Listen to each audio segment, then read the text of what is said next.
All right, this is Curious Christianity. I'm Adam. We are here to seek the truth and sometimes ask the questions that nobody else is asking. And so today I want to catch up on a bunch of videos that I haven't got to respond to, but have kind of been in the back of my mind. There's so much content that goes out on the internet today that it's pretty much impossible to respond to it all. And sometimes I'm like, oh, that would be really great to respond to. Oh, this one would be one I really should respond to.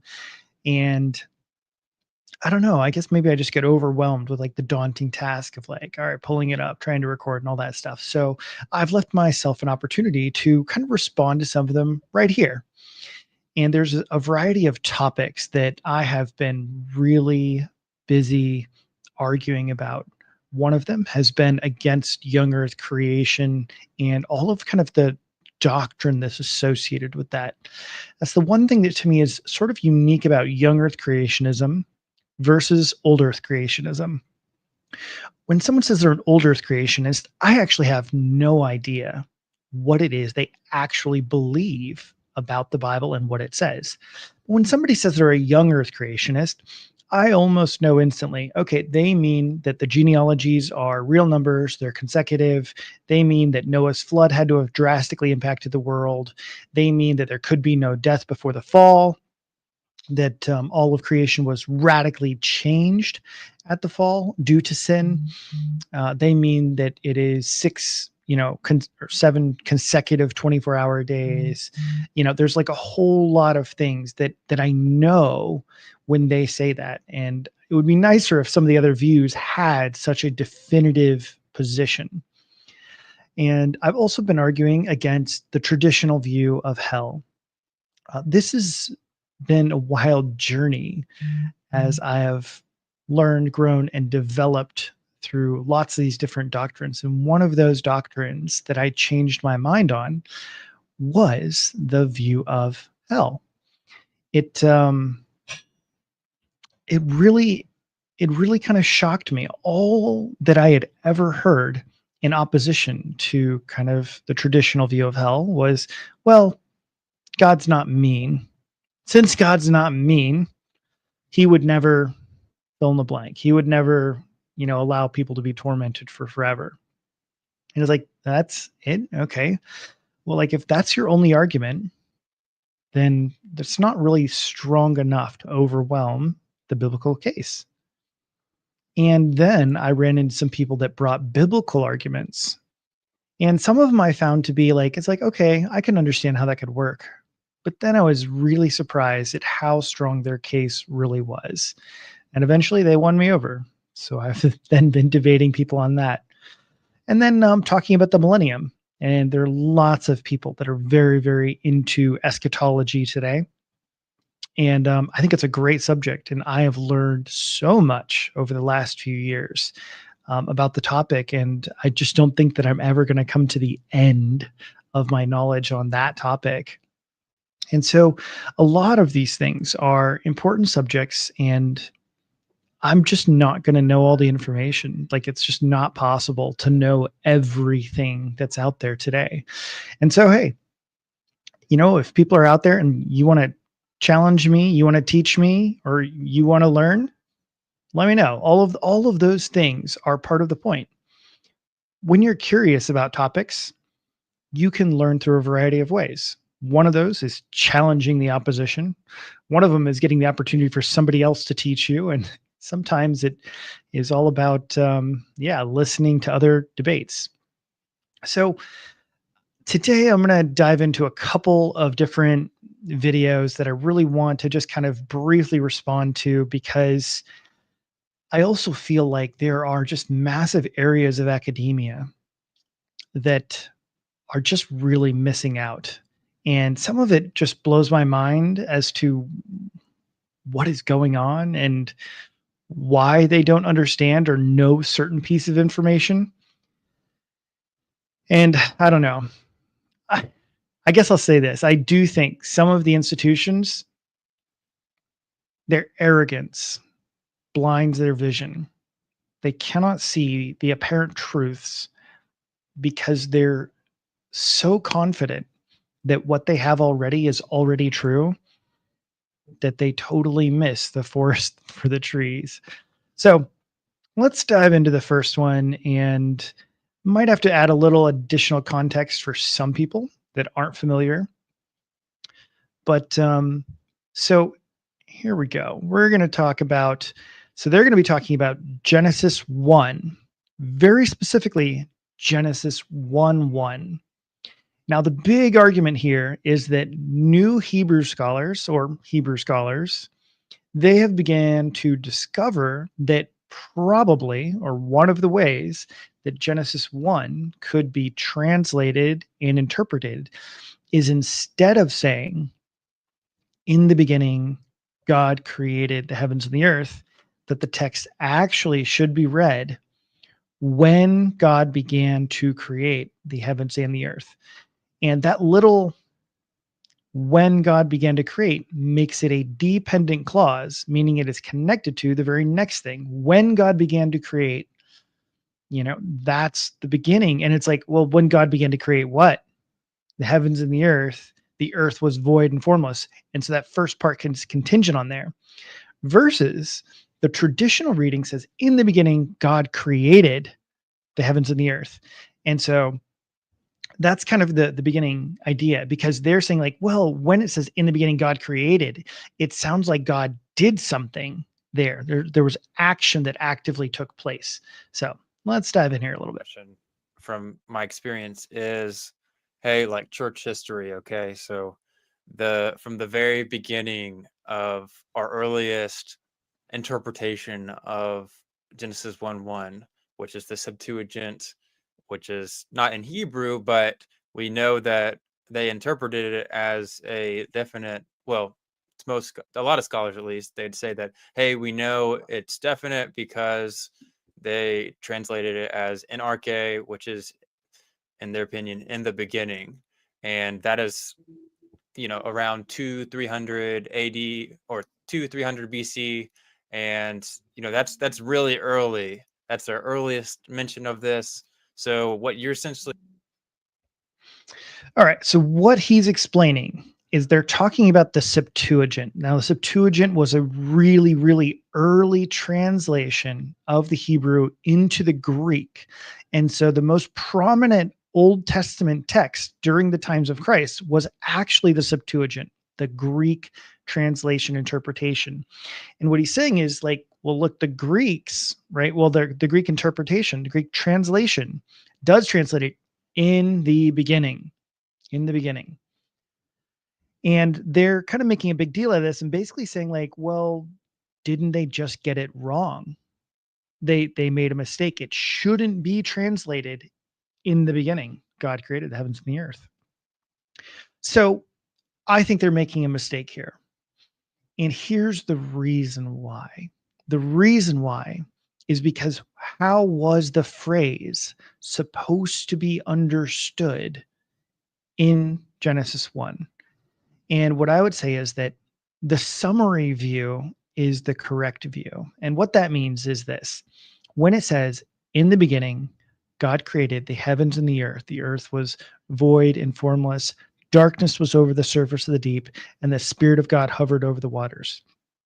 That whole part there, it isn't focused on expressing God creating something at this point. It's telling us the narrative form of everything that's about to happen. It's saying like, hey, look, these are the initial conditions of the world. The world is void and formless, and there's darkness over the surface of the deep. And this is going to be the beginning of the 6 days of creation. And so when it says in the beginning, God created the heavens and the earth, it's telling us what's about to take place. And so even if the Greeks translated it this way, it should still be understood that it's not talking about some sort of absolute beginning. Arguing is that, hey, the people that knew Hebrew like super, super early that translated into Greek messed this up. And so did so many other translators and interpreters that they translated it as an independent statement, as in the beginning, for all this time. So, and how do you interpret, like, what do you do with that information? Specifically, the Septuagint, uh, seem to be translating it differently. What do you think about that? Yeah.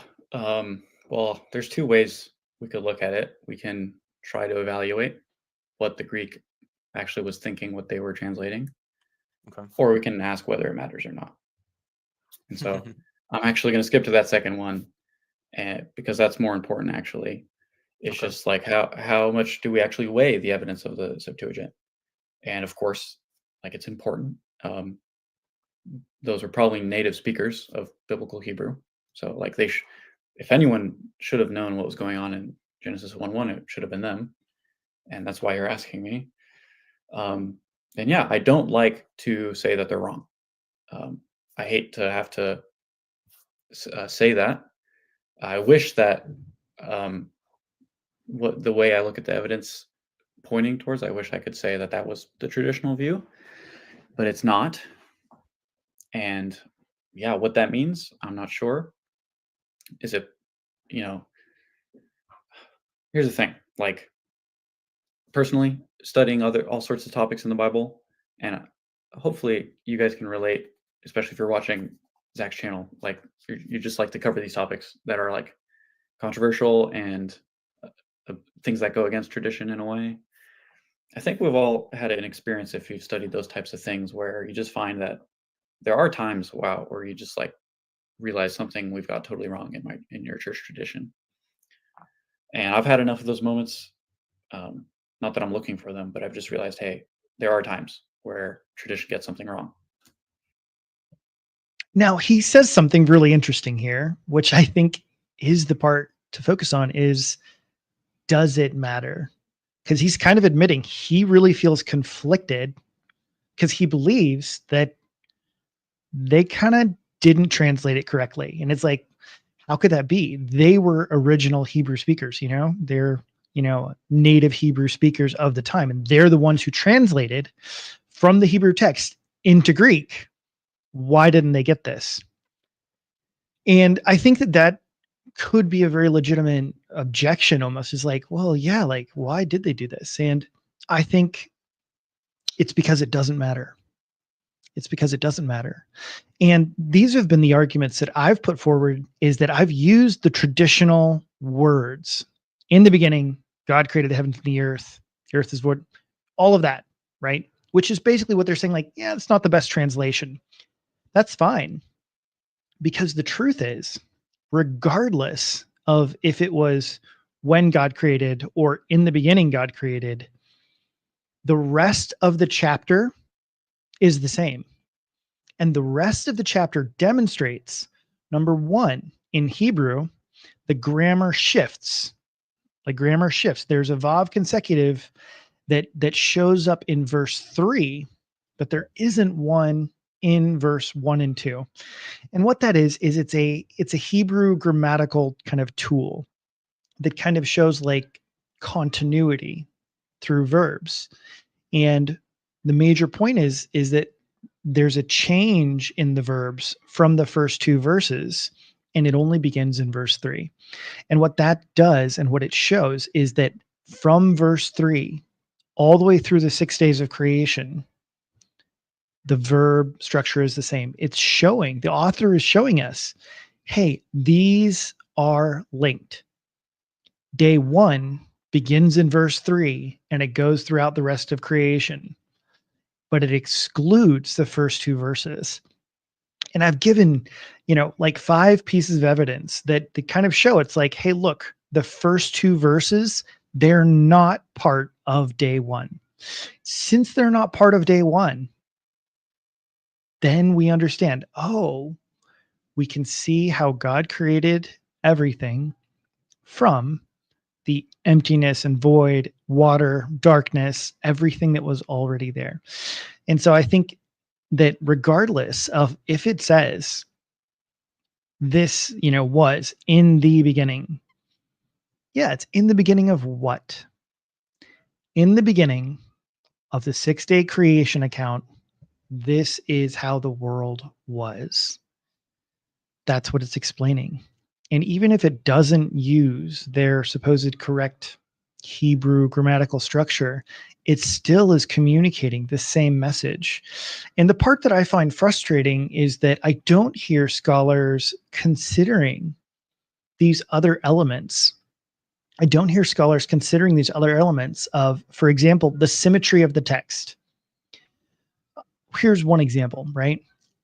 Days 1 through 3, each one of them seems to have a creative act, right? Each one has a creative act. That's where, oh, God separates the light from the darkness. Next day, he separates the waters above from the waters below. Okay. So this goes on through all the days, but then there's a double act on day 3 and a double act on day 6. This makes the days symmetrical. The 6 days of creation line up and match up, with 3 on the first end and another 3 on the second end. However, that isn't true if the first 2 verses are part of day 1. Therefore, it completely breaks the symmetry. And there are several other pieces of evidence that are exactly like that. Either it is symmetrical and written intentionally, or all of the poetic symmetry isn't real. And it just so happens to be, well, yeah, if you exclude the first 2 verses, then everything is symmetrical, but it's not supposed to be read that way. And it's like, it seems so apparent that when you look at the structure, it was very intentionally written to have the first 3 days and the second 3 days line up and match up, and there to be all of these incredibly beautiful poetic symmetries. In which case, even if it says in the beginning, God created the heavens and the earth, it's still telling us that's not part of day 1. And I think this is a massive oversight, to be blunt. Like, I totally get it. It's worth going over grammar. It's worth going over the original languages, but the bigger picture, I think, is way more obvious and way stronger evidence that it's like, yeah, look, you could read it either way and it still communicates the same message. I think the only ones that are getting caught up are those that it's like they're only reading it in some sort of, literal grammatical way, that it's like, in the beginning, God created the heavens and the earth, must be an initial creative act. And so I think that that's why, like, some of these are just a little bit, I don't know if confused is the right word, but maybe these just need to be added as pieces of evidence, because I don't feel like it's talked about enough. And I feel like they're trying to interpret a verse outside of the rest of the context. And I think when you add in the entire context of chapter 1, it becomes abundantly more clear. And so I just think that they're kind of missing out on some of these elements. Let's see if he has anything else to say here. And I think we all have to recognize that's a possibility, right? And I think we all do. It's just that in practice, when we come across those things, it's really hard to say, hey, I think we got this wrong, let's fix it. But yeah, I do think there's room for that. And I think this is one of those cases. I think, unfortunately, somehow, I don't know how, tradition, ancient translators got it wrong. And somehow we're looking at it differently now. So I love, to some degree, kind of the humility. And I almost feel like, yeah, he just feels bad about this. And this is, because, what I've been proposing has been these different arguments. I have, I don't know, 3 or 4 debates using the arguments I have. And to me, nobody has responded to them. They've kind of tried to hand wave them away and say, like, well, so what if it's makes these connections? So what if there's symmetry and all these things? So there have been different responses, but most of them have tried to kind of just avoid all the evidences. And I really appreciate what he's saying, because it's true. Like, there's so many things when I've gone and looked at something and then eventually come to a completely different conclusion than what has traditionally been the view, it's almost a little heartbreaking in some ways, because I want the teachers to be right. I want to have knowledge from other people. And what he's kind of going is he's wrestling with the evidence, because he's looking at everything and going like, it really seems like this is incorrect. And it goes against the traditional views that he's had, it goes against, kind of the mainstream type of stuff. And I think that that's respect, in my opinion. And that's how I've felt. As to me, like, ivory towers, I feel like, has been falling down around me time after time. But yeah, sometimes you have to take the evidence over your tradition, over what the leaders have taught at you. So yeah, it's about weighing evidence. Like I said, the whole tiered thing of evidence for me, the Hebrew text is like tier 1. That's what matters, and then the Greek text is like lower, right? I think everyone agree that's how it has to be.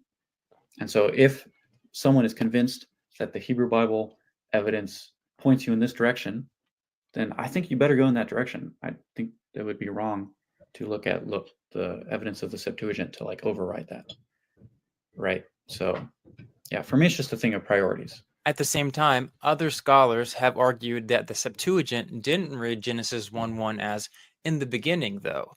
Take, for example, Dr. Robert Homestead, who argues arche is used with the article elsewhere in the Septuagint to reference a beginning. This indicates that the Septuagint provides an ambiguous witness at best, and certainly does not support reading Masoretic text Bereshith as definite. For those curious, scholars like Dr. Michael Heiser have argued it would be better interpreted as "in the initial period, God created the heavens and the earth" in the Septuagint. Now, I hope you understand what he's saying here. And that's basically like, in Greek, they don't always have the definite article. There's like some ambiguities here. And so I think, like, a little bit more woodenly, it's kind of like "in beginning," like if you kind of read it woodenly. And so he's saying like, well, in the initial period. And again, I think that all of this just has to do with, you should read it in the context of the story. What's the narrative? What's the story? And the story is about the 6 days of creation. That's the point. That's the whole point.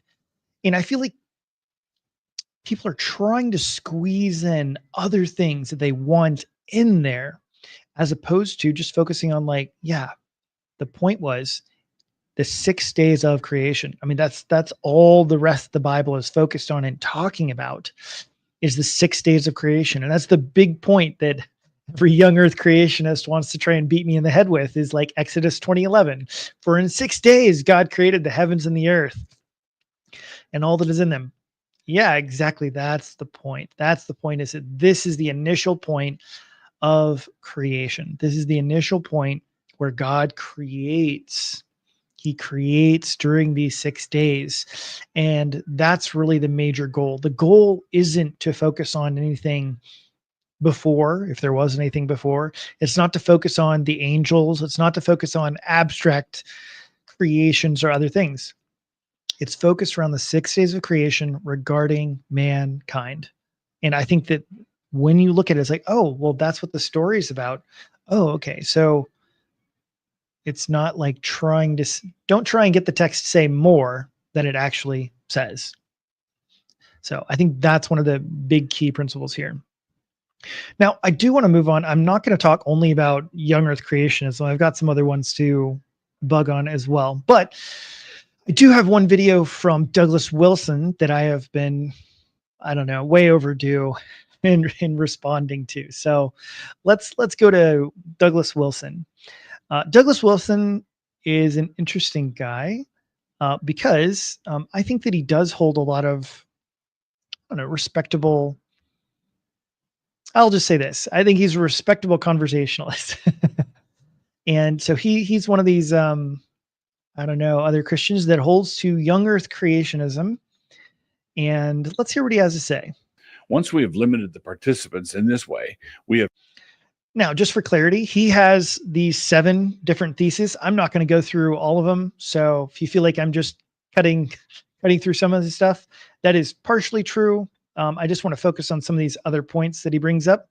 I don't know if somebody's dying for me to respond to his earlier points, then maybe I'll get around to that. But these are some of the most relevant ones, in my opinion.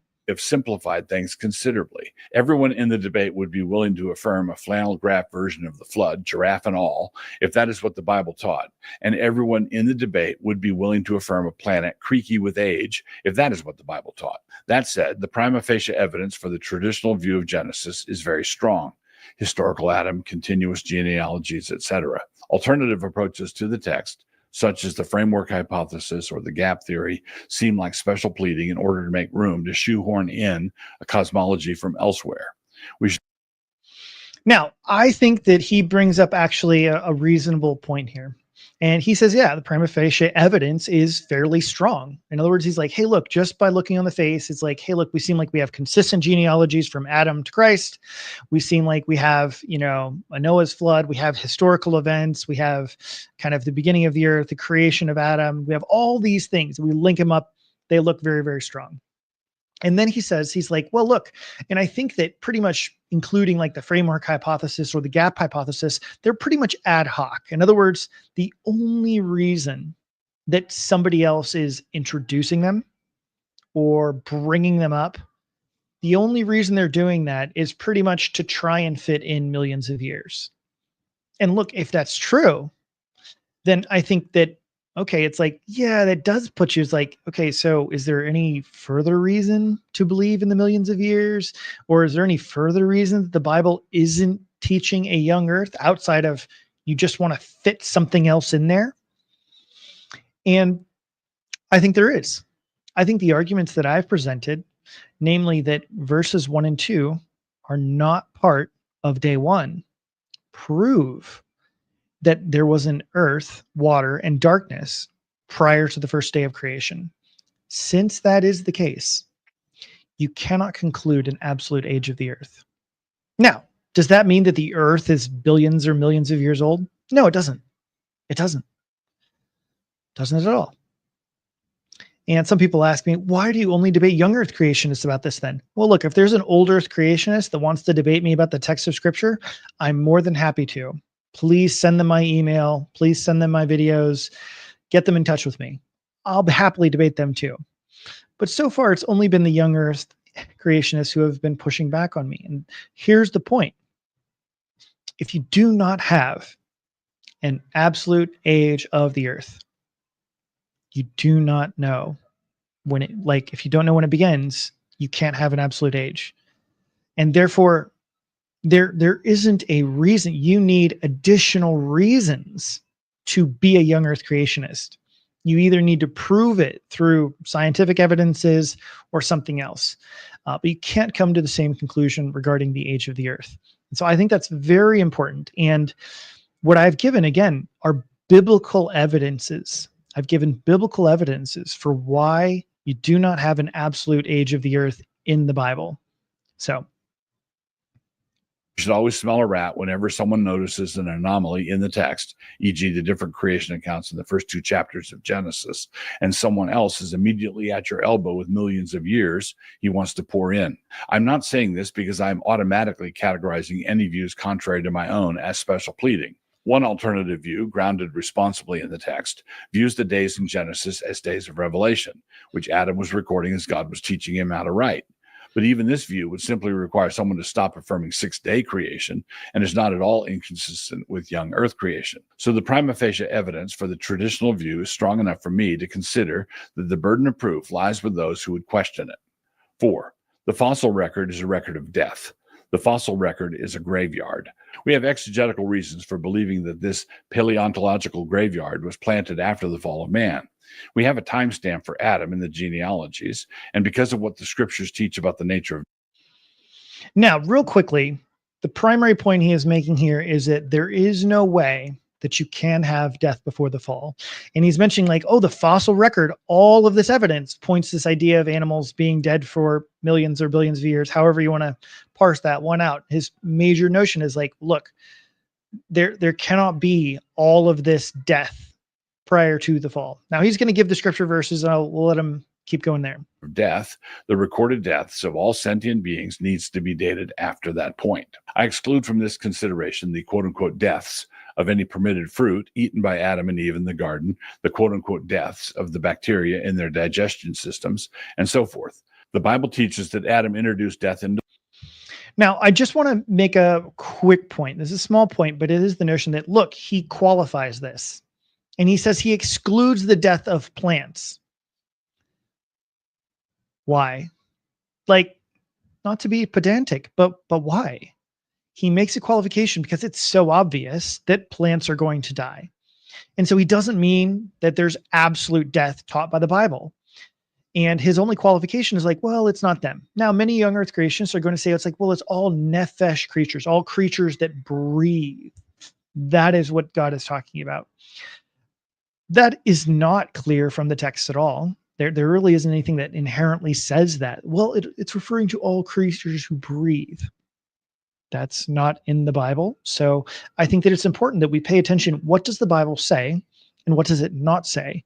Because the accusation is often that either side is reading into the text. And the only ones that I often hear over and over and over again that isn't supposed to be reading into the text are the young earth creationists. They claim that they are not reading into the text. And it's like, well, let's see if that's true, because I don't think it's going to hold up. Into the world, Romans 5:12, 1 Corinthians 15:21. The Bible gives us an example of the kinds of seed creatures we are talking about: beasts, birds, fish, and man, 1 Corinthians 15:38. And the Bible teaches that the whole created order groans as it looks forward to the final day of liberation, Romans 8:22. The resurrection. Okay, so look, he brings up three major verses. Romans 5:12, where it says, for death entered into the world, by one man,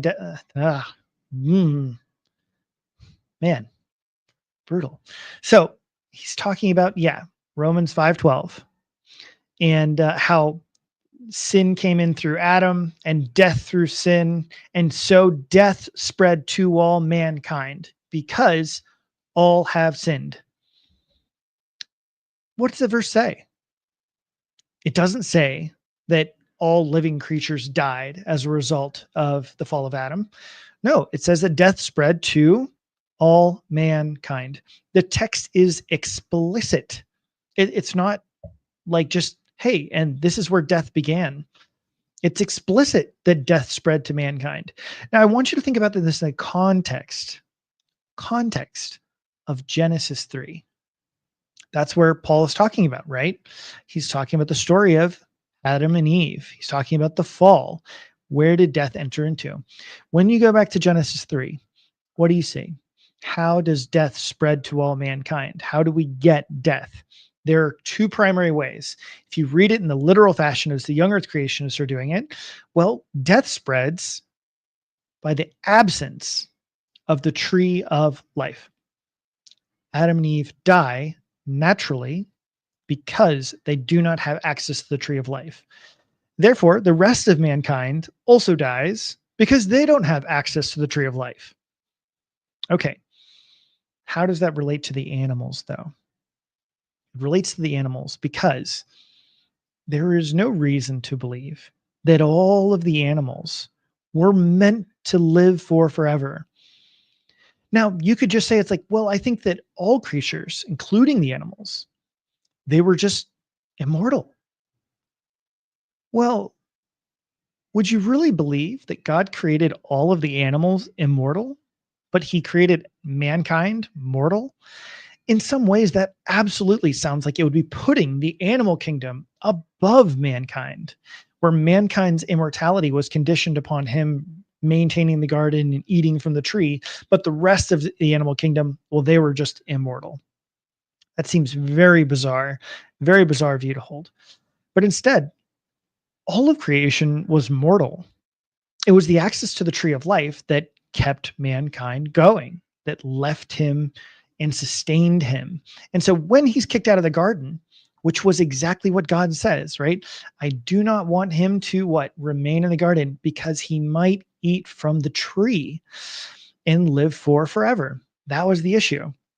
So God kicks him out. So prior to that, though, am I really supposed to believe that Finding Nemo was to swim his way up onto the shore, get a bite of the fruit in order to live for forever? No, like that's just not at all what the text is supposing. And it's not what it's teaching, because the animal kingdom was not meant to have a relationship with God in this way and live for forever. The tree of life was intended for mankind, and that was its point and purpose. Now, Doug Wilson also mentions 1 Corinthians 15. 1 Corinthians 15. And I find this to be very surprising, in my opinion, because what is 1 Corinthians 15 about? It's about the resurrection. Paul is contrasting Adam and Jesus. And the whole chapter is talking about how we will be resurrected to new life. Because Jesus was raised from the dead, so will we also be raised from the dead. And so it's talking about, oh yeah, well, in Adam, all die, right? But in Christ, all will be made alive. This type of notion. Again, what about that is supposed to make me believe that this is a reference to animals? And it does sound to me like perhaps Douglas Wilson is proposing that the entire animal kingdom, they will be resurrected. I think that sounds very, very strange to me, because humans, believers, we are resurrected based on our public profession of faith. Animals do not make professions of faith. Not saying there won't be animals in the new kingdom, but they don't make professions of faith. So I don't know why they would be resurrected. And actually, going back to the original part, talking about death, when Paul is talking about death, even in Romans 5, I don't believe he's talking about the death of us physically. He's largely focused on the second death, our eternal death. Think about this. If you've ever taught the Romans road, you go out there and you explain to the person, for the wages of sin is death, but the gift of God is eternal life through Jesus Christ our Lord. And it's the idea that your natural consequences is death, right? You're going to die. That's the punishment, or that's what you've earned. You've earned death. And so how will you be saved? Through Jesus Christ.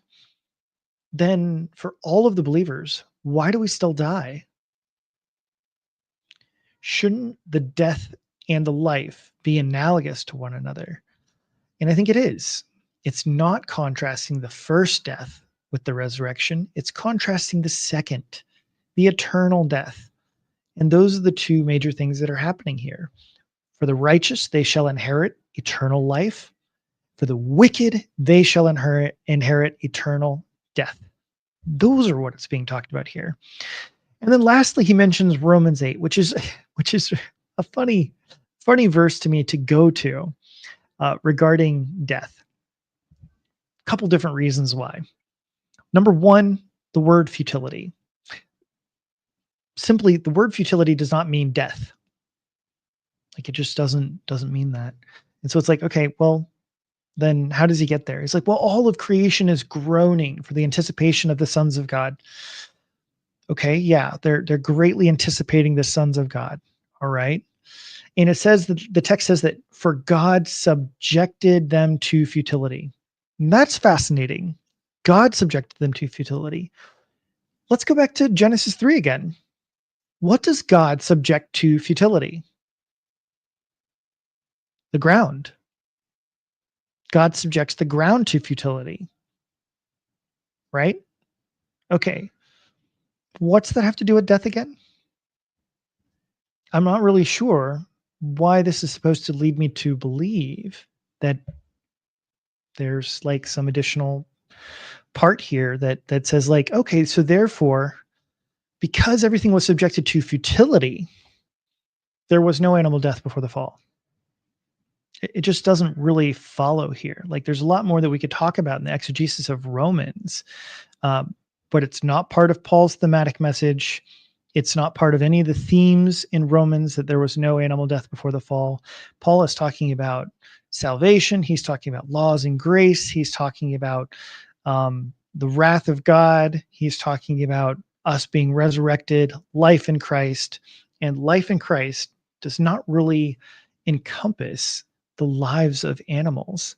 And I'm not saying that Christ won't redeem all things, but I am saying that there is no hint that they are professing faith in Jesus. Resurrection of the dead undoes and reverses the fall into death, and the kinds of creatures found in the fossil beds are the kinds of creatures that will be raised. When Adam fell, the creation fell also, and when the sons of God are manifested for what they are, the creation will be restored. So the dislocations that are frequently pointed to as evidence of an old earth are dislocations that Scripture teaches were brought about by the rebellion of man. 5. The next point is related. Last major point here is simply this. The Bible does not teach that animals did not die before the fall. In fact, I think it's quite the opposite. I think the natural implication is that animals absolutely died before the fall because it's natural. One last small argument that I make in my video concerning animal death is this. All the young earth creationists argue that the entire animal kingdom, they changed their entire nature. They went from being all vegetarians to being meativores, carnivores, right? Meat eaters. And that this happened sometime after the fall. Now, if you understand science and you look at the animal kingdom, this would be a massive, drastic change to our entire ecosystem. We always talk about the circle of life. And when I was growing up as well, right? There are thousands of animals that have defense mechanisms and predatory mechanisms built within their very bodies. How did they get there? Did God create them with those mechanisms but not activate them till after the fall? These things are all possible, but is that what the Bible says, or are we reading it into the text itself? I would suggest that yes, you're reading it into the text itself. And if you want to believe that there was no animal death before the fall, then you have to posit the second largest miracle next to creation itself without a single Bible verse to show it. And I think that's a major problem. Independent of any exegetical considerations on this point, there's also a deep theological problem with the view that death antedated mankind. The Bible teaches that Adam produced death. The opposing view has to say that in some manner death produced Adam. But when God pronounced the unfallen creation good, Genesis 1:4, Genesis 1:10, Genesis 1:12, Genesis 1:18, Genesis 1:21, Genesis 1:25, Genesis 1:31, this would mean he was quote unquote creating by means of millions of years of nature red in tooth and claw, with countless sentient beings suffering and dying in order to get to the place God was going. When we describe the kind of creation that God called good, we are affirming something about his character. The view that his good included unimaginable suffering without any reason is an insurmountable cliff for any theodicy to climb. The problem of evil has been tough for many apologists. So Doug Wilson has put on the big gloves here and said that this is an insurmountable theodicy greater than any theologian can climb because there was so much animal death suffering, and that this is contrary to the idea of the world being good. Well, this is another major objection I have. The reason that I can't be a young earth creationist today is because they fundamentally do not believe that the world I see, the creation I see today, is the one that God created. The world we see today is not the one that God created according to them. And you might say like, well, no, of course we believe that God created it. Not in the same way. No, because you believe, they all believe that, no, the world was created entirely different. Animals didn't need each other. Nothing else in this world where you have animal predation in any way. So, for example, anteaters. Well, anteaters, they weren't designed to eat ants. Chameleons didn't change their skin to protect from predators. Octopuses didn't produce ink to defend themselves. Some of those lizards, they don't lose or lop off their tails as a defensive mechanism. Well, all of these things, none of those things were apparently created that way in the beginning. They're all products of evil as a result of sin. So I want you to think, it's like when you look at the world today, when you look at the circle of life, when you see how bees and flies and ants and all of these different bugs work and function together in ecosystems, I just want you to remember that's the result of evil. And you shouldn't look at the world with awe and wonder. You should look at it in disgust and horror because it's apparently not good. And so when you look at the world today, you shouldn't think, oh, this is God's good creation. You should only be thinking, no, this is God's evil, wicked, result, right? Not that God intended it for it to be that way, but that man has tainted the entire world so much that when you see all these animals doing these things, it's terrible. You shouldn't see polar bears catching fish because that's evil. The fact that certain spiders, like when the mother mates with the male spider, after she mates and becomes pregnant, she eats the male spider. Well, that's not the product of design. Apparently, it's the product of sin. And apparently, any mechanism, such as vultures eating the dead flesh of the animals, well, that's the result of sin, not of a carefully, beautifully designed world, because, the Bible never says that. So I think that that's a major problem. The other thing that I think is a major problem is this. It is an assertion. It is assertion, right? That has no biblical extra evidence that says like, a good world is incompatible with animal death. When I see the world again today and animals eat each other, is that good or evil? And this is an answer that I really want from some of the other ones is it evil for one animal to eat another? And what I always hear is they respond to me, no, it's not evil now. If it's not evil now, why couldn't it have been not evil before the fall? That seems really obvious and apparent. And there's no good reason why it couldn't have simply been good. Because good is relative to the design. Why was it made? Why was it created? If animals do what they're supposed to do, that's good. And so look, when I see a lizard eat a cockroach, that's good. That's how he sustains his life and moves on. And there are so many other animals that function in these ways exactly as they, on my view, were designed to. They were created this way. It was in their very nature to do the things that they do. So I think that's a major problem to me on the other side, and one which I don't feel like I have heard a decent response to. With the reason for evil grounded in the rebellion of mankind.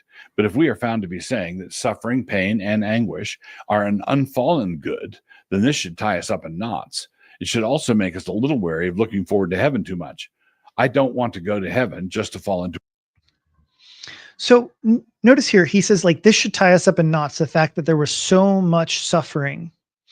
But I do not understand, why doesn't he feel that right now? When you wipe out an ant colony in front of your house, do you mourn for them? When you burn down a forest and deers get caught up in it, when you, I'm pretty sure, last I checked, I think Doug Wilson eats meat. Why does he not cry and mourn for those things?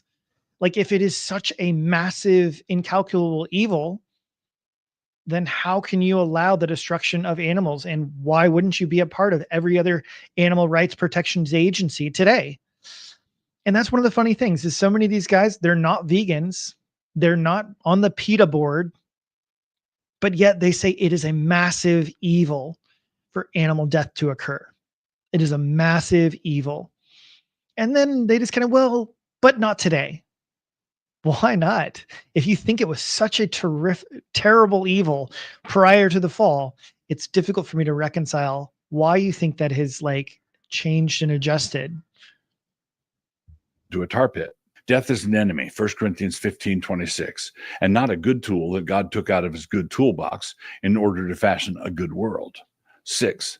The Lord Jesus speaks of an historical Adam easily, and in the same way that he speaks of other historical characters from the Old Testament. There's no good textual reason for dividing. Yeah, so this one I'm actually just going to address a little bit here, and then we're going to move on to the next video. And that's just that I do believe in a historical Adam. I think that historical Adam was around. I do think that Adam was probably young in the terms that he was probably made about 6,000 to 10,000 years ago. So I do think he fits inside of the young Earth paradigm.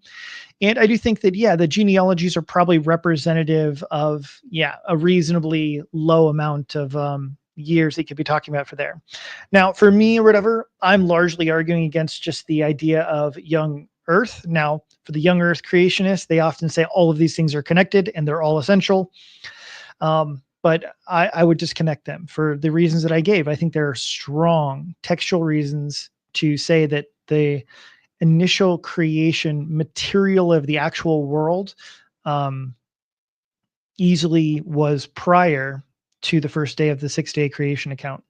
And so for those reasons, yeah, that's where we kind of move on from that point. And so I think that it kind of, yeah, it's kind of a different arena. So yes, Zeb, it is late. Thanks for noticing. If they say, let's see, what is this? Your name? If they say dinosaurs were carnivores, they ate meat, but they will say dinosaurs were on the ark. Yeah. Well, so I've heard different explanations. People have put forward like the sleep hypothesis, some of these other interesting ark hypotheses. There are interesting struggles with the whole ark notion as well. My favorite one is, okay, it's a terrible movie. Nobody should really probably watch it, but the Noah movie they did with Russell Crowe, it was terrible. It was absolutely terrible. Had these giant rock monsters that were getting salvation and going back to heaven because they were really angels. Had a bunch of weird stuff. Also, it said God was flooding the world because mankind was eating meat. That was the big problem. But the one part that I thought was so kind of funny and interesting was somebody supposedly snuck onto Noah's boat and wanted to eat meat. And so he killed the unicorns on the ark. And that's why we don't have unicorns today.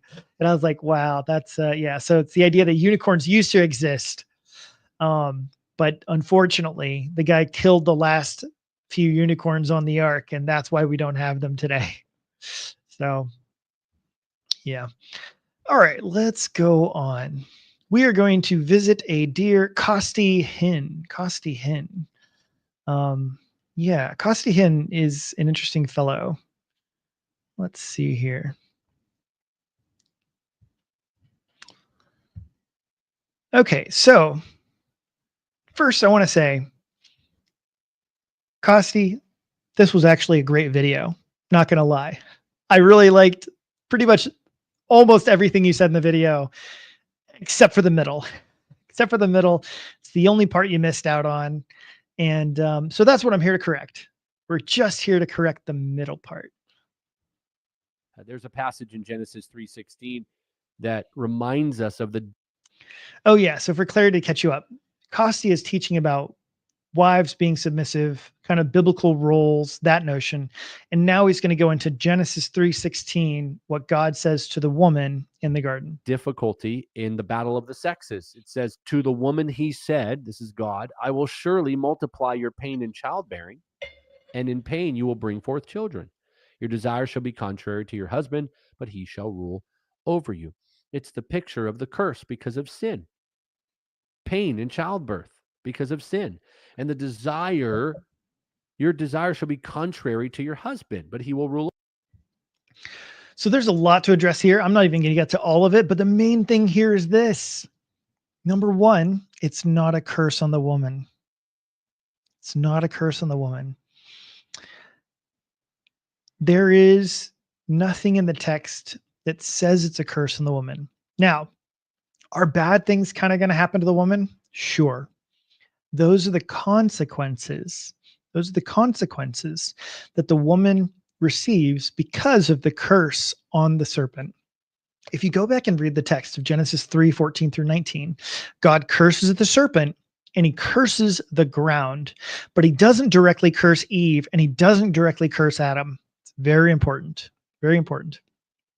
And you can see this because what God says to the serpent is, because you have done this, cursed are you above all the beasts of the field, right? And he says this all of the days of your life.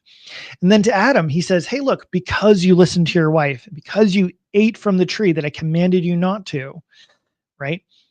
Cursed is the ground because of you, blah, blah, blah, all the days of your life. Those three things are on both what God says to the serpent and what God says about the ground.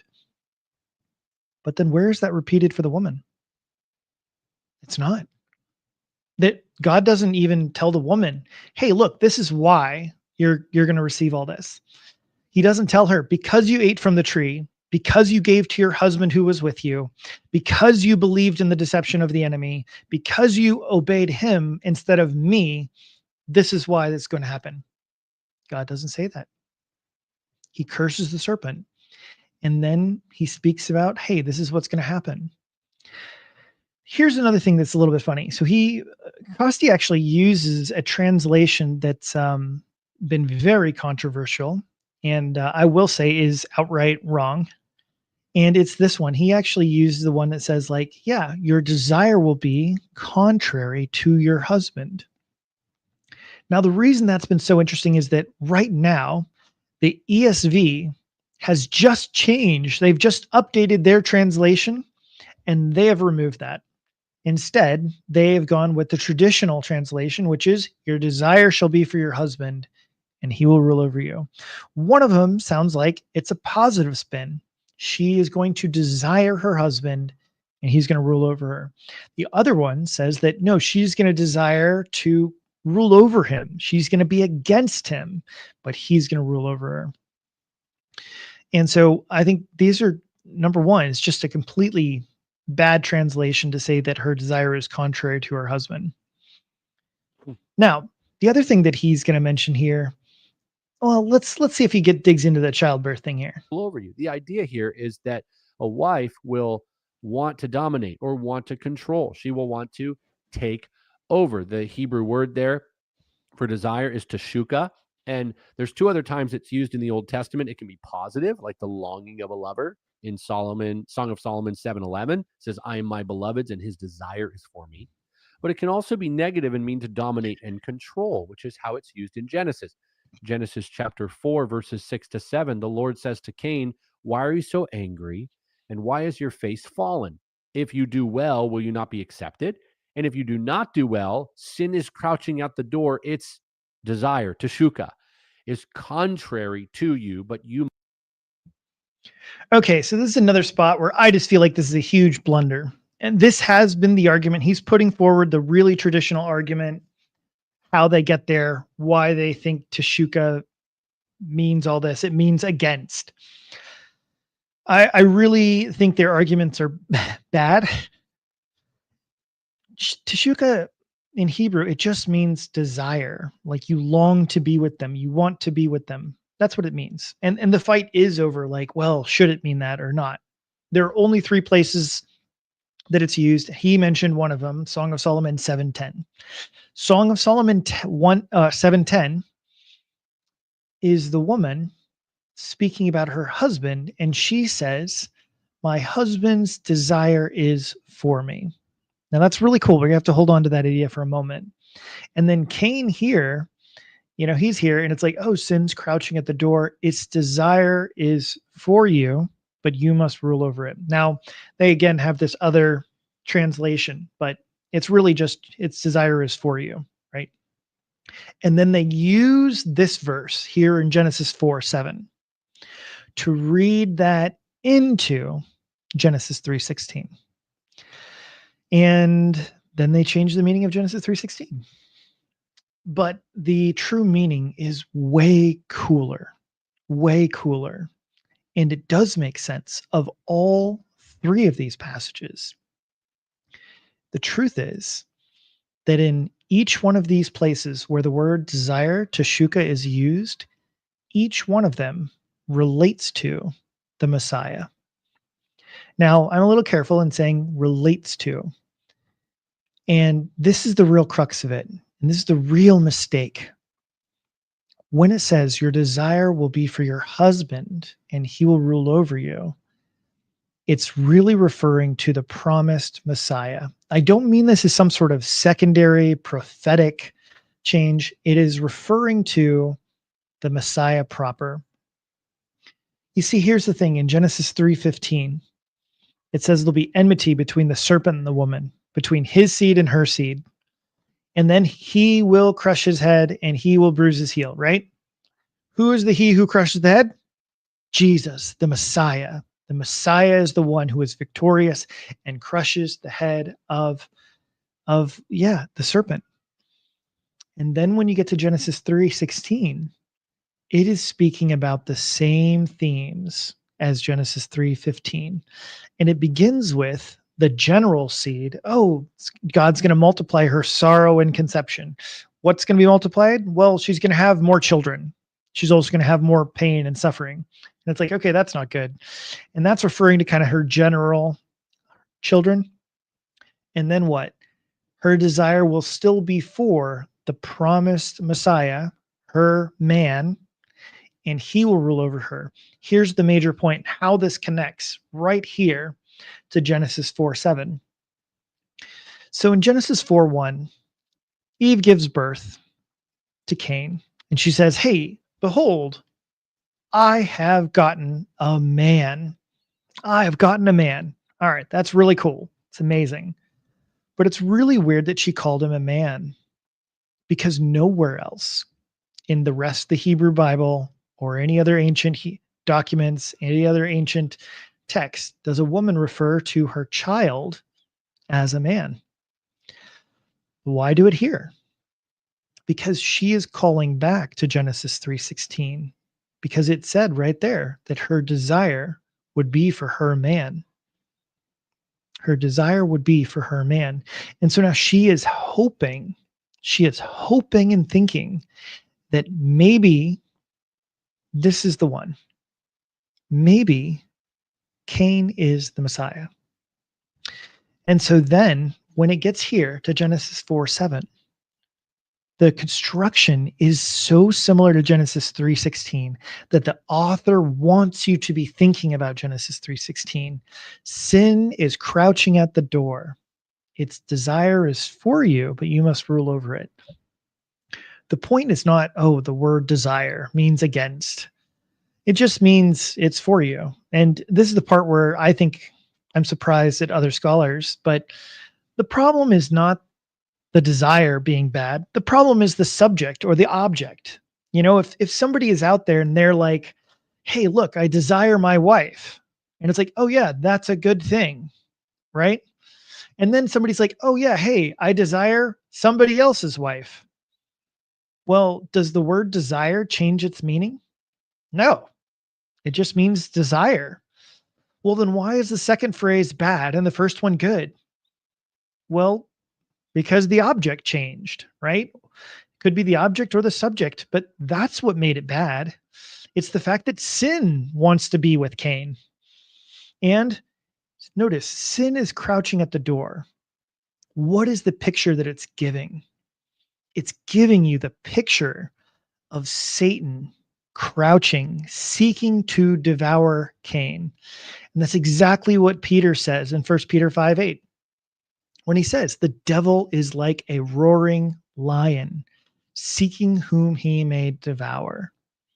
Right? That's what he's talking about. And here, you must rule over it. So what happens? Cain fails. He doesn't rule over his desires. Instead, he falls to the temptation and he is effectively devoured by the serpent, becoming the first seed of Satan. And that's exactly what 1 John 3 says, saying that Cain became a seed of the evil one, a child of the evil one. And because of that, we know Cain is not the Messiah. And then you move on. You should be looking for the Messiah from this point forward. And you can begin to tell that it's like, hey, look, maybe Noah's the Messiah.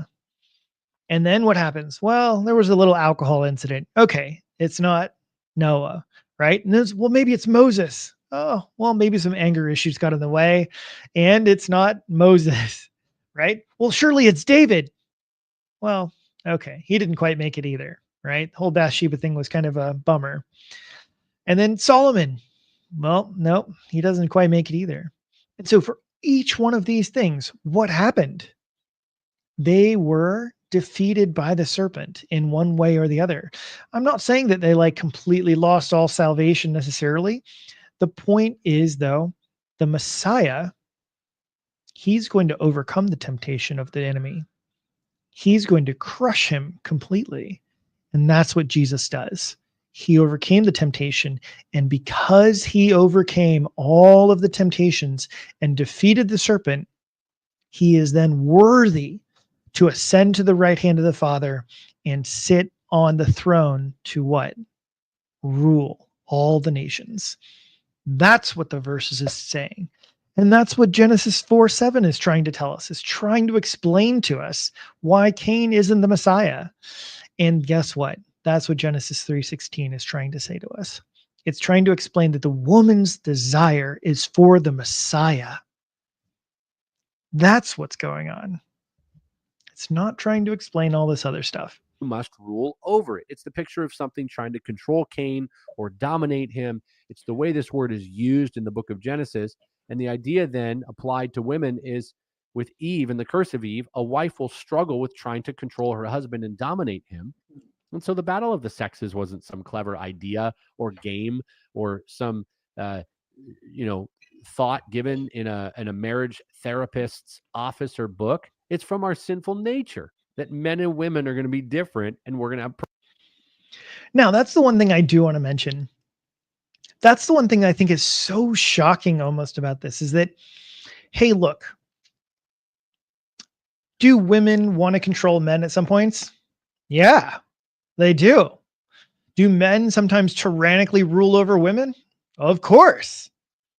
You know, is there conflict between men and women? Yeah, of course. Is that grounded in Genesis 3:16? No, it's not.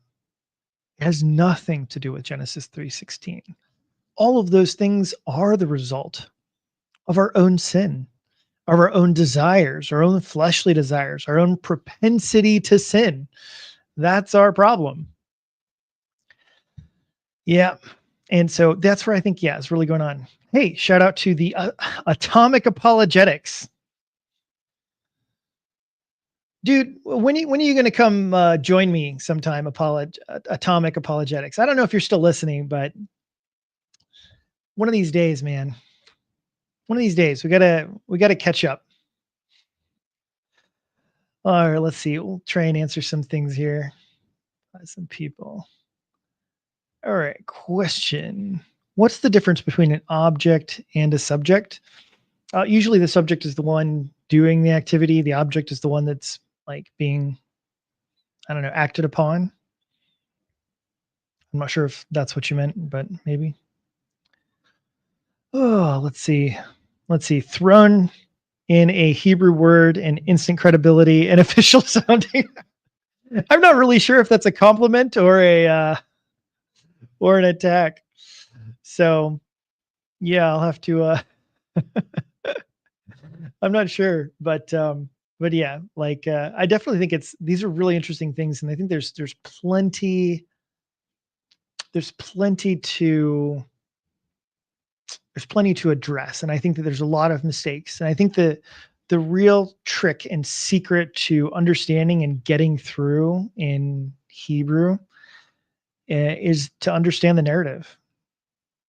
What's the narrative? What's actually going on? What's actually being communicated? And if you don't know what the narrative is, translation's really hard, if not impossible, because you shouldn't interpret a text without a context. And I think that's what's really missing, is that many others, they're missing the context. They don't know what the context is, and I think that's one of the major issues. So, Zeb, my apologies, bro. I don't think I have finished the Stone Choir Septuagint series, so I will have to I'll have to check that out. Yeah, I was talking about the Septuagint a little bit earlier. It's definitely not my area of expertise, but yeah, I'll have to go see what the Stone Choir is back up to and stuff again. Problems. A godly wife says, yes, I have a sinful nature, and yes, this is not easy, but I will ultimately lay aside my desire to dominate, and I will submit to my husband as unto the Lord. Number 2, a godly wife honors. So this is the last part that I just think is kind of funny. He's like, yes, I'll submit to the Lord, submit to my husband as unto the Lord. Now, like I said before, I believe that men and women do have different roles, and that women should submit to their husbands as unto the Lord. My major point here is not to disagree with Costi substantively about his key points, but rather just to disagree. That's just not what Genesis 3:16 is saying. It's very unfortunate that he has just missed the beautiful story that this is actually a prophetic verse about her desire for the Messiah. And that, yeah, to submit to this husband is to submit to the Lord. And that's the other really, really beautiful thing. Like I said, each verse, the word teshuk is related to the Messiah. In Genesis 3:16, it is the woman's desire for her husband, her man, the Messiah.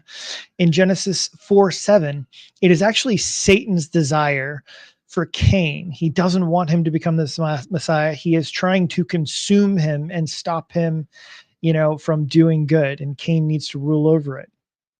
And then in Song of Solomon 7:10, the woman says, my husband's desire is for me.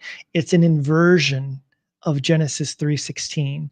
In 3:16, the woman's desire is for her husband. In Song of Solomon 7:10, it is the husband's desire for the woman. He desires his bride. He loves and cares for his bride. And that's what's really going on. Yeah, I'll have to check out some of those other ones, Zeb. You're the one that's up late, man. What are you doing? Now, this other video I have is completely different from some of the earlier ones, but it was a really fascinating exchange with Carl Benjamin. And he's actually almost inspired me a little bit to perhaps change up some of how I do some of these things and arguments. So if any of you have ever heard of Carl Benjamin, he's more like a political commentator. I think that I think that he is on like in the Libertarian Party, or I'm not exactly sure, but he's also from Europe, so he's actually not American either. But yeah, so he basically has been an atheist for many years. And that's kind of been a big part of kind of his life and his doing. And it's kind of been interesting. But this is him talking about how he's kind of changing. He's kind of changing his stance a little bit and kind of changing his disposition. So let's see what good old Carl has got to say here.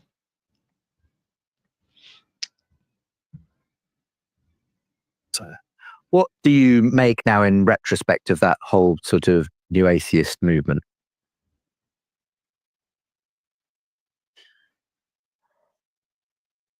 They didn't kill belief in Christianity, they buried it. They were essentially kicking an open door.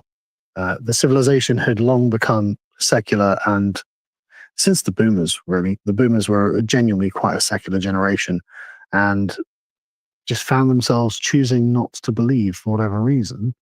And so by the sort of late 90s, early 2000s, when you had Hitchens and Dawkins and Sam Harris and Dennett having arguments with the religious right, they had a kind of rootedness that the religious right didn't have in the popular culture. And so they could draw upon a set of everyone knows this sort of assumptions.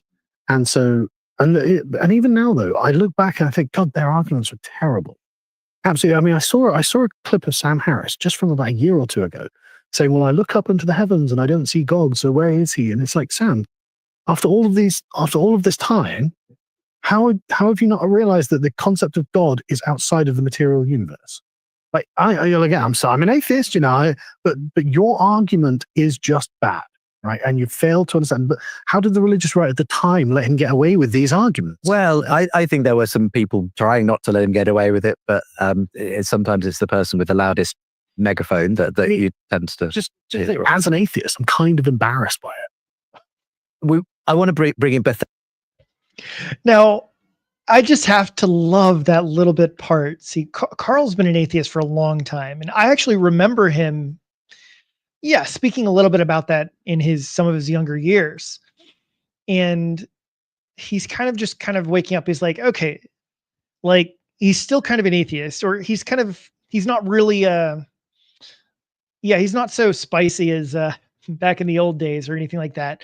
But what's really also changed is he's kind of just went like, step back from some of the arguments and kind of said like, those are just bad atheistic arguments, and this really hits to me because I was around for the new atheist wave and movement. That's what got me into apologetics. That's what got me into studying really hard, because Michael Shermer, Richard Dawkins, Sam Harris, Daniel Dennett, they were all coming up with these objections to Christianity. And I was a rationalist at the time. Like, I was a Christian, but I believed that I had to have the answer for everything. And so I was searching super hard every objection they brought up, right? And I was watching, Sam Harris versus William Lane Craig, Richard Dawkins versus, John Lennox. I was watching all the debates as much as possible. And I felt like I had to have an answer for everything that was going on. And here's Carl kind of going like, yeah, look, like some of these arguments were just bad. They were so bad. I'm not even sure what to make of them. And he's at least kind of going like, look, I'm on your side, guys, but do better. Like, seriously. Fell in a moment as my resident Christian to have a little bit of an engagement on these issues. But before we do get to that, Carl, even though you are still an atheist, I sense that you've undergone a sort of conversion to arguably the value of Christian faith. We hear at ARC, which is very much based around this idea of rediscovering the Christian foundations of the West and so on. And perhaps the bigger, most influential in that has been someone like Jordan Peterson in your experience. So I've just been interested in hearing what that journey has been for you, even though you don't accept the supernatural claims, where you've landed regarding religion. I'm not. I suppose I would put myself in the agnostic camp at this point, rather than a hard atheist, because there are arguments that the religious, and not just Christian either, the religious side makes that do necessitate an answer. Like fundamentally, the materialist conception is based on something coming out of nothing, which is a very difficult thing to square for anyone who's concerned about logical consistency on how they feel the universe was created. So the question of the Big Bang and all that, it just kicks the can further down the road. Okay, well, what came before that? Started that, and what's going on? So I think that this is really interesting, and this has been one of the major things this was one of the big comments that Joe Rogan had made when Joe Rogan had said, he's like, hey, look, I'm going to take Jesus. And what he was responding to was this idea of the universe, because he was also saying, it's like, hey, look, where'd the universe come from? And then like, oh, it just is there. It just came here. And Joe Rogan's kind of comparing it as like, okay, like, but look, if I got to choose between the universe coming out of nothing or like Jesus rising from the dead, like I'll take that. Like, that's kind of the comparison that's going on here. And that's also what kind of Carl is bringing up. He's just like, look, there's no good answer to that question. Where did the universe come from? I don't know. And he's like, yeah, that's not a very satisfying answer. And so, yeah, he's kind of saying like, hey, look, intellectually, he's kind of moved into the agnostic camp, because he's like, hey, look, there are some very real, significant, and important questions that I don't know the answer to.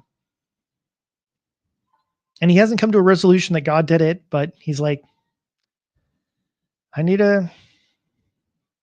just can't intellectually maintain atheism in the strong sense is kind of where he's going. There are lots of things. it's not Jordan Peterson for me actually, who but I appreciate for a lot of people, he has been instrumental, and that's good, because I actually do think a revival of the Christian heritage of the West is a good idea.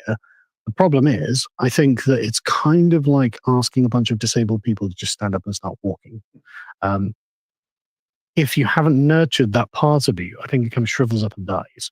And so this is why it's. I'm not adverse to the idea of a religious awakening. I just don't feel with that, right? But for me, it was actually. I don't want to be cliche about this, but I really liked C.S. Lewis. Actually, I read Chesterton and found him a bit of a bore. To me, Chesterton's a very strange figure, because about half of what he says in his books and what I read is, I'm like, God, that is a profound insight. And then about the other half, it's just like, that's obvious nonsense. It's obvious nonsense. And I like the sort of stuffiness of Chesterton. So as an aesthetic, I like that. But C.S. Lewis is the guy. Yes. Well, C.S. Lewis famously said, a young atheist can never be too careful about his reading. So it's fun to hear that you're. Yeah. I like I said, I didn't want to be too cliche about it, but he makes some perceptive insights that are actually important. Well, I'd like to return to some of those perceptive insights. Bethel, thank you for taking the chair again to sort of be the foil to what Carl is. Okay, so I'm really going to actually skip over most of what she has to say. I'm sure she said some great stuff. I don't know. I just really wasn't that interested. Way more interested in what Carl had to say. So we're going to kind of skip around a little bit, but Talk let's see here. The United States as well. Surgeons and extension. Five, the memory sort of is a good vulnerable moment to strike. You can see the value. You can see sort of, but you're not convinced at a personal level, obviously, by this stuff. It's not about rational argumentation. That's the thing.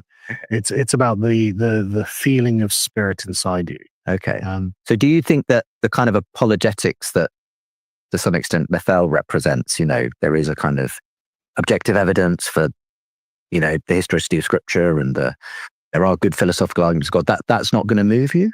No, and I think that you're actually playing on the enemy's turf too much with those sorts of arguments. Not to I think that what you have to do is have a narrative that's so persuasive and so compelling, and something that is heroic to people, that they can't help but feel enchanted by it, because the point of it is trying to bring magic back to the world. And so, I'm a very big fan of mythology generally, and it's the enchanting nature of it. Like, I don't care if Beowulf was a real person or not. The stories and the heroism matter, regardless. And so the arguing scientific evidence of the Bible is kind of basically allowing the opponent to have a chance at winning, and they can't win on the narrative side. So you're more likely to be persuaded by. I think that what he says here is absolutely fascinating. Notice that what he says is I don't think the normal evidences, they aren't going to make a difference. That's not going to be the big mood changer. That's not going to be the big thing that really persuades me.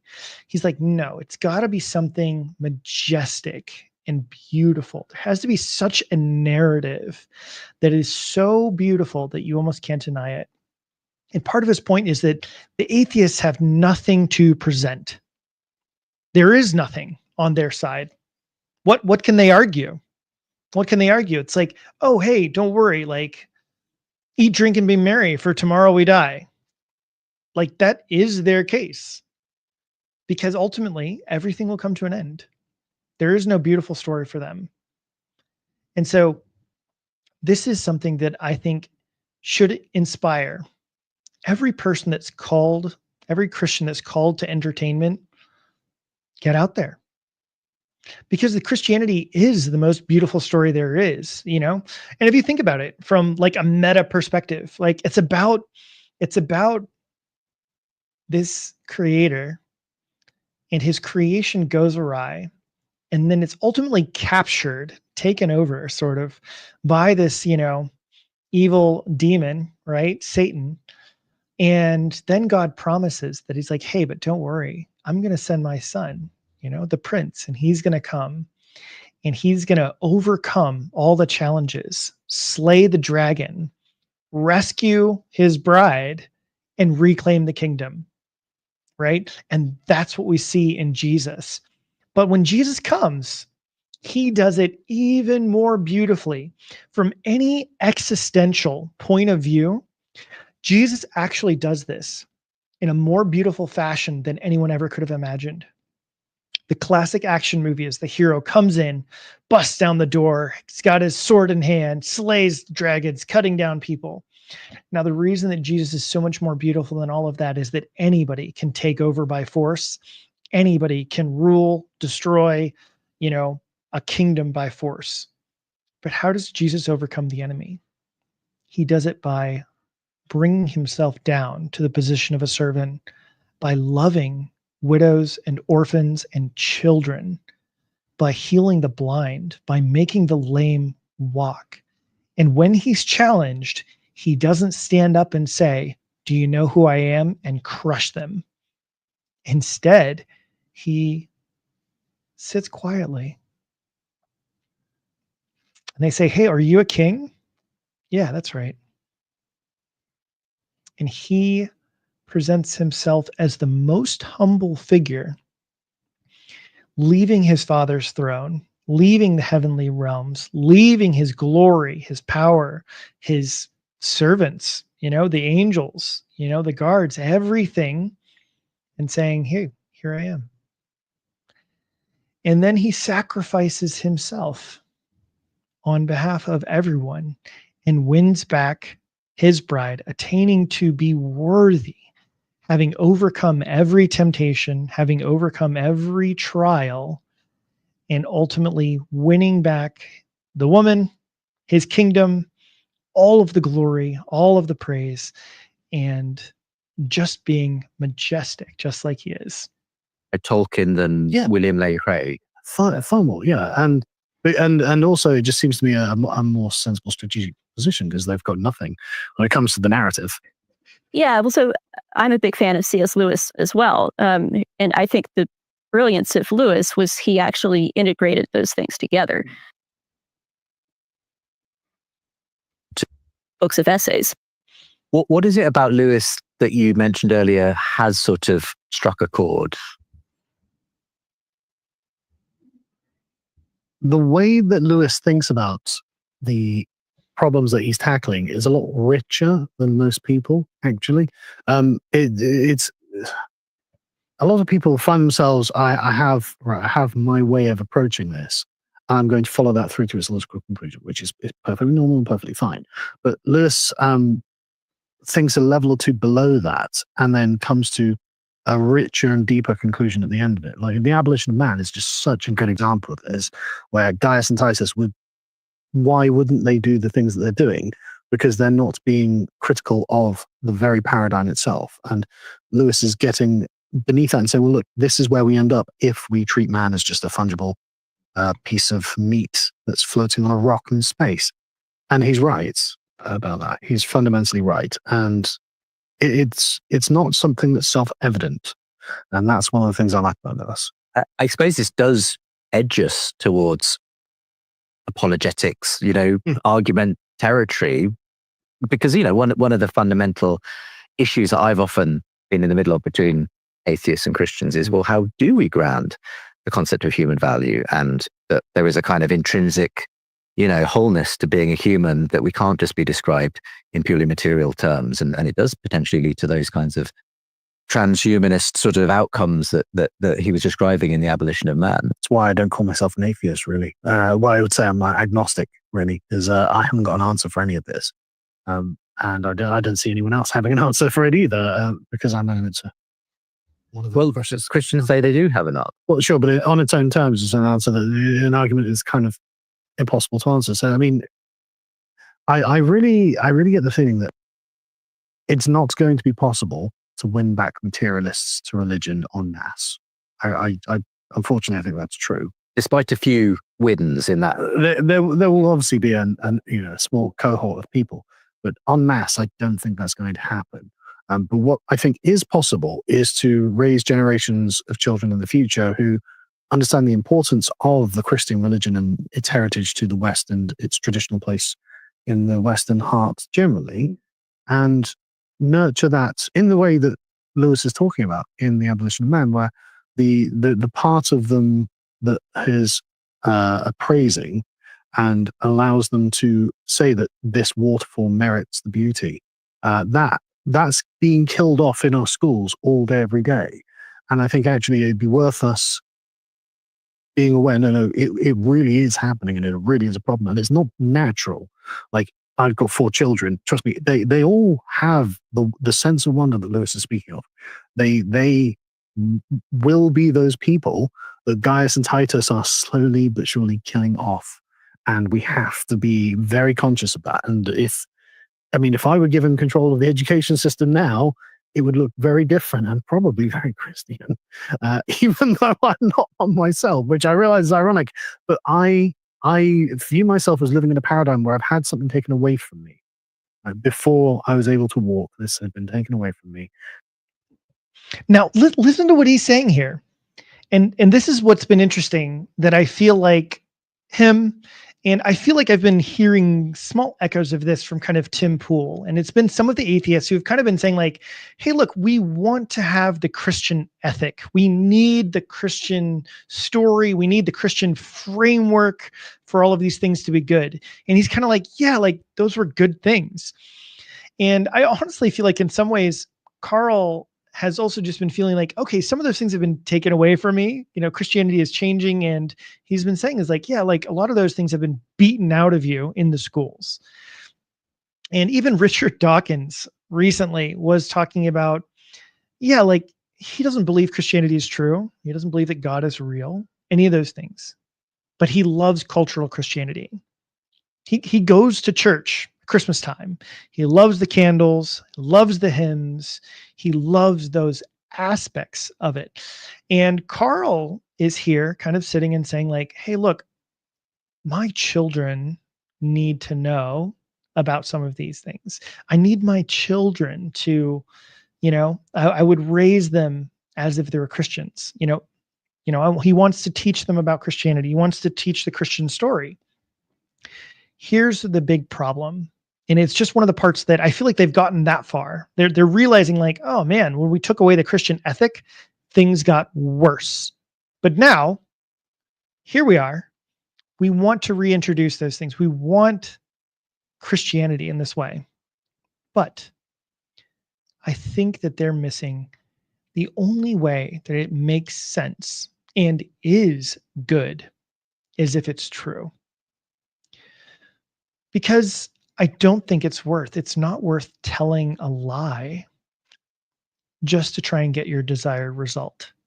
It becomes good when it's true. But if Christianity is false, then leading them into all of these things is a bad idea. And it's not enough to say that Jesus is a moral figure that can help you out some. It has to be like, what's the reality? What's the foundation of that? And I feel like this has been some of the problem of prior people, where they thought we can just tell them, follow this, but they had no foundation underneath of it. So then when the next generation gets a hold of the doctrines that they were taught and they say, hey, like, why do we believe this? And say like, just do it. The kids go, what? You mean there is no foundation? Well, forget that then. And that's what I think it's missing. And I don't want that taken away from my children. So, for example, my son a couple of years ago, he's 10 now, but when he was about 6 or 7, he's in a multicultural school, as children are, and he has friends who are Indian and they're Hindus, and he's like, "Oh, Dad, what am I? Am I a Christian?" I'm like, "Yes, you're a Christian." So, and I arbitrated a discussion between him and my eldest daughter, which said, "No, we're not Christian." I was like, "Yes, we are Christian." Like, just this is where we are in the paradigm where we're Christian Englishmen. This is what we are, and you be aware of it, basically. And so he's very readily said, "Oh, I like being Christian. I like Jesus. I like." That's brilliant, son. That's absolutely brilliant. I'm glad you get to have something I didn't have. Okay. Like, can you see that? Here's an atheist or agnostic today telling his children, yes, son, we're Christians. We're Christians. And the son is going, yeah, all right, that's awesome. I like Jesus. And he is trying to tell his family, like, yeah, we're Christians. We're Christians now. Even though he doesn't believe it. But he feels like there's so much utility in it. And it's so funny how he says, like, I feel like that was stolen from me. Because as far as I understand, Carl grew up in a much more secular environment. He didn't grow up in a Christian environment. He wasn't one of the ones who grew up in a Christian home and then later converted to atheism and all of that. And so he wants his children to have that opportunity. He wants his children to have this opportunity of Jesus, and he likes the traditions and all these things. I think he's just going to need to come to the realization one day of there needs to be a reality of it.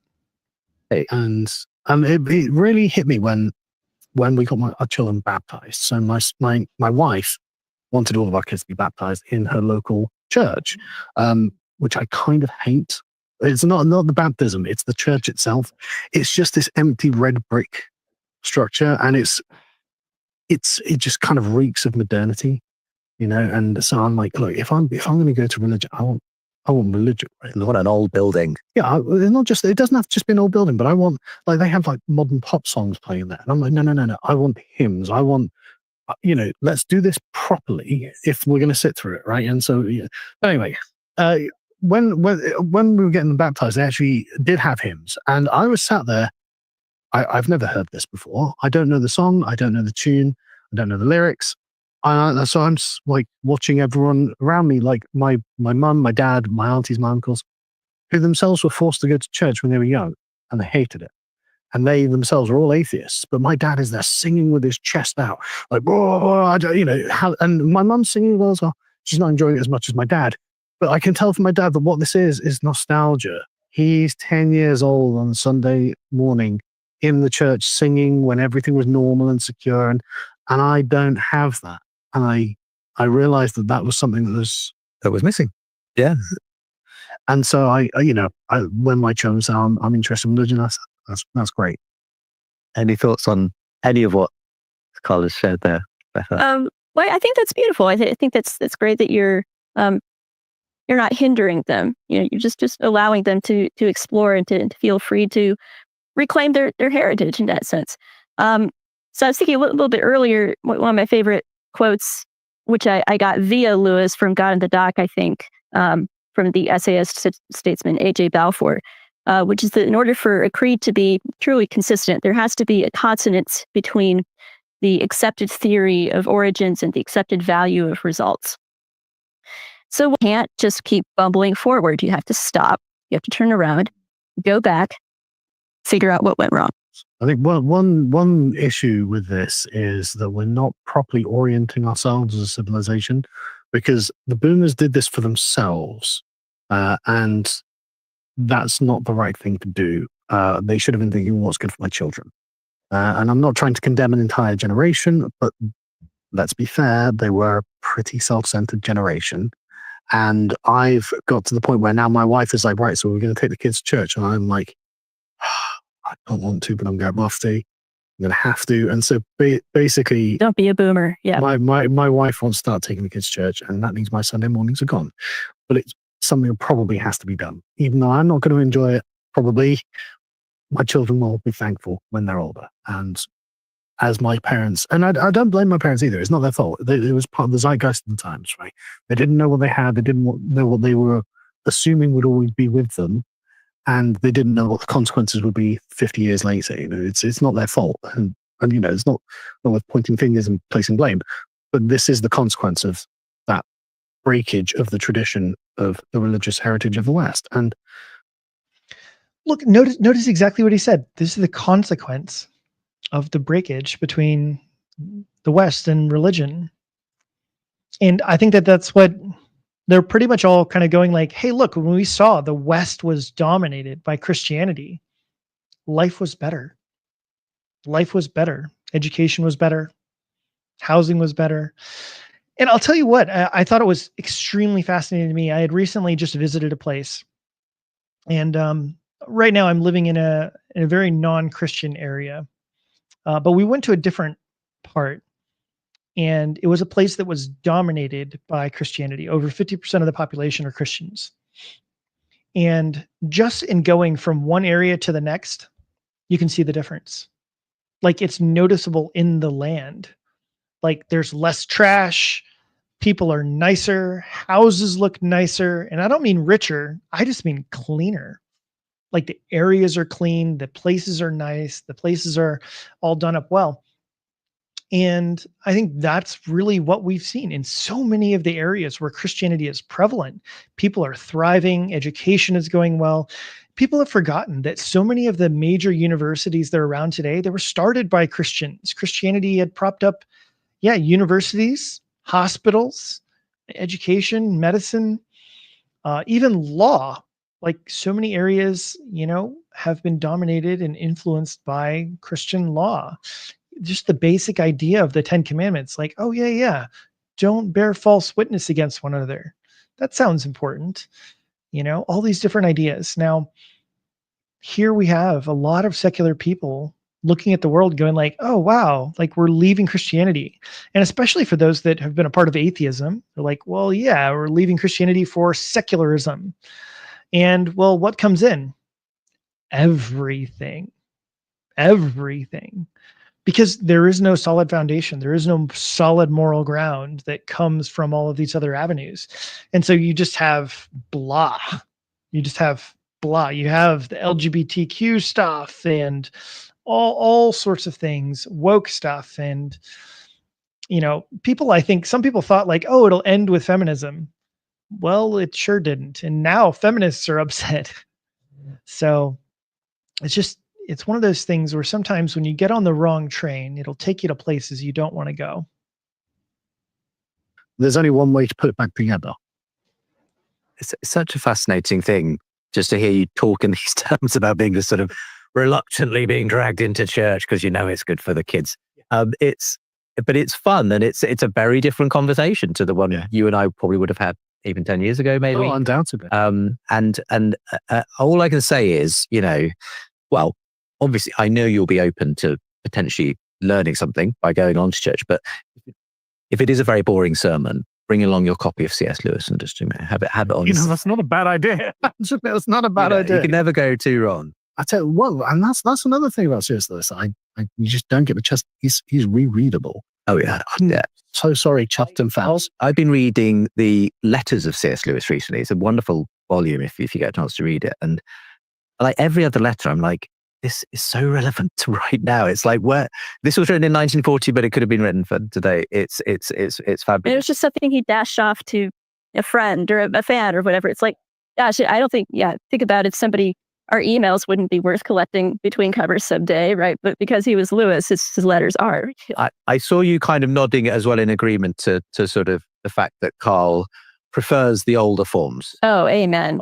Gosh, I can't. I mean, they're people I dearly love, and I don't want to, denigrate them or their taste in any way, but I am going to kind of denigrate their taste a little bit because it is. I grew up with a couple of different old hymnals, but all old and all just like the good old hymns, and it's really sad because there is a gradually, sort of falling away of knowledge of older kinds of music, or you'll think it's going to be a hymn and that they tack on a chorus or something. It's like, I'm sorry, but that's not Amazing Grace. I can go one word. Chris Tomlin, we're looking at you. Sorry, Chris. So Christmas Eve, my wife was like, "Oh, can we go to the church?" I said, "Yes, of course." We went to the church.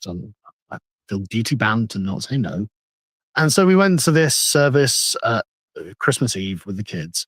And instead of doing hymns, which I thought, okay, I'm on hymns, but I'll do it because it's good for them. Instead of doing hymns, what they've done is redubbed a pop song with Jesus. And I actually came out of that angry. I was you heard the Jesus-y version of Hallelujah? That's one of the worst. No, it wasn't even like a good pop song. It was like a very contemporary, it's something you'll hear. So this is something that I am really grateful that there are all kinds of churches. Some people think that all church should be one church. And there's a sense in which we can all be one church, but there's another sense in which we all have our different expressions. And one of the reasons I think this is really important is I think the most people come to know Jesus, come to know God because of the multiplicity of churches. And what he is really saying is he's like, I cannot get down with this young guy stuff. I can't get down with all the modern changed hymns, all the hip music. He wants something more majestic. He wants something that is going to be almost, I don't know, rustic in a sense, right? He wants the old hymns. He wants something nostalgic.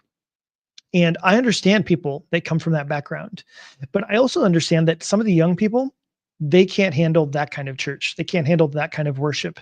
And so, I hope that he does find a worship service that can be good for him and his whole family, because it can be really difficult. And regardless of how we should all just be Christians and follow Jesus, there's a very real aspect to being able to relate and connect with a church that almost speaks a different language. And sometimes people don't really believe in this idea of different languages, different cultures, but there's a very real sense in which it's like when you meet somebody else that comes from a completely different culture, it's difficult to communicate. Even if your language is the same, there are lots of other little nuances that are just going to be communicated in a very different way. And I think that that's important, just to recognize that people just don't experience worship ministry in the same way. On the radio that was terrible. I can't remember who it was now, but I was just like, my God, I'd rather a choir singing than this. Well, all I can say is good for you for being there and being willing to kind of, grit your teeth and make that happen. Very angry about it, to be honest. You'll probably find there's another church down the road where that might suit your aesthetic tendencies. This is my wife's sort of ancestral church, where she was baptized, her parents were baptized. And so, I can't. We make sacrifices, don't we? So I'd be fascinated to pick it up again, maybe in a year or two, just see what all this church going how it's turned out for you. To be honest, I might raise it with them. I might say it's a female vicar or whatever the person in charge is. I might say, look, is there any chance you can just be a bit more old fashioned? I think actually that might get people on. Yeah, there's going to be another contingent in the church saying, can we be a bit more modern? It's any church leader finds themselves in a bind. I'm not sure, because I look at the people, they don't look very impressive either. So I'm wondering if I can So you can be part of the young fogey. So I got to be honest, I just think it's a little bit funny because of knowing who Carl Benjamin is. And he's always kind of been a little bit of a libertarian and instigator and political commentator and willing to poke his nose in anywhere that he sees and anything that he wants. And I feel like it's like he's been in church for 5 minutes and he's already recommending hey, maybe this is how we can change our church. Maybe we can do ministry a little differently. He's not even converted to Christ and he already wants to change how they do church. I just think it's a little bit funny and poetic how that's all working itself out. But I definitely hope that he's able to find himself a good church. And of course, I hope more than that he just finds the Lord. He finds God and recognizes who he is and who God is and finally makes that connection. And hopefully he does find a good body of believers and it changes. Brigade, bringing back the old. I want a bit of fire and brimstone. I was expecting lectures. I was expecting a lecture from the Bible, a moral lecture from the Bible. Nothing of the sort. I was like, come on, Well, duly noted, and thank you so much for the fun conversation. Thanks for being so candid as well about the journey you've been on, Carl. It was really fun. I hope it's. And so, he wants more fire and brimstone. He wants more lectures, and I think that just speaks to just his difference in position in life right now. He's in a completely different position in life right now. He's in a completely different space and he is looking for something a little bit more intellectually rigorous. Now I have no idea what kind of church he's in. It definitely says something anyway, that he has a female vicar apparently there. So, okay. But I think that, I don't know, it'd be nice if he could find another church that he could connect with better, but who knows what's going to happen there. I think that when we look at people across the spectrum, believers connect in so many different ways. And I can think of this one couple that was once talking about this. And it was one of those situations where the wife was the intellectual and the husband was way more the feeling one. And so normally they went to a little bit more of an intellectual church. The pastor got up there and preached and taught, and she loved it. But then I can't remember why, but for some reason they went to one of these other churches where it was way more, worship and everything like that, do an hour-long worship set. And the husband is there lifting up his arms, praising the Lord, pouring out his heart to God. And his wife literally kind of nudges him and is like, I'm not learning anything from this. And his response was, honey, this isn't a time for learning. This is a time for feeling. And she just could not relate with that, right? She could not. She was just like, what? Like, it just wasn't even on her radar. Now, I mention all of that just to say that there's room for the full spectrum of human experience. And that to me is one of the amazing things about the interview with Carl, is that he's like, look, the intellectual arguments, they're all fine and dandy. He's like, all right, cool. Resurrection argument for Jesus, cosmological argument, those are all great. But what did he want? He wanted an experiential story, a narrative that was so compelling that he just can't deny it. He wanted something to captivate his soul, something to captivate his imagination. And that is part of our human experience. That's part of how so many people do relate with Jesus. And even William Lane Craig has talked about that he was captivated by the person of Jesus reading the New Testament. He was captivated reading about what Jesus did, how he did it, and was amazed at his responses.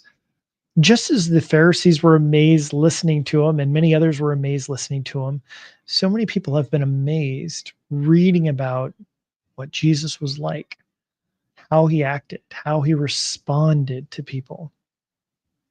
And so I think that there are great and very powerful elements in all of these aspects. So yeah, I don't know if anyone else out there wants to, challenge me, teach me. There's been so many things. I've been getting to read a couple of books recently that have been truly tremendous. One by a guy named Matthew Galante. Maybe that's how you pronounce his last name. Really, really recommend it. It's really, really powerful. It's about Jacob and Esau and really just understanding some of the prophecies from the Old Testament and how they actually prophesy about the church. I'd always wondered about that, and he is blowing my mind with scripture after scripture showing these connections. But I think there's a lot more things that can be talked about and responded to over time. But it can be challenging to find the right word sometimes. But all right, so if you guys like this video, like this content, please let me know. Let me know in the comments section. Let me know if you enjoyed it, if this video was a W or an L. And hope to be doing several more, and got a lot more responses to make out there. I've got some other content that I need to make about the millennium and end times. It's all a lot of work, but I think that it's really worth it. And I'm really glad that some people have very much caught on and been able to appreciate some of what's going on. So hope you guys have a good night, and we'll see you soon.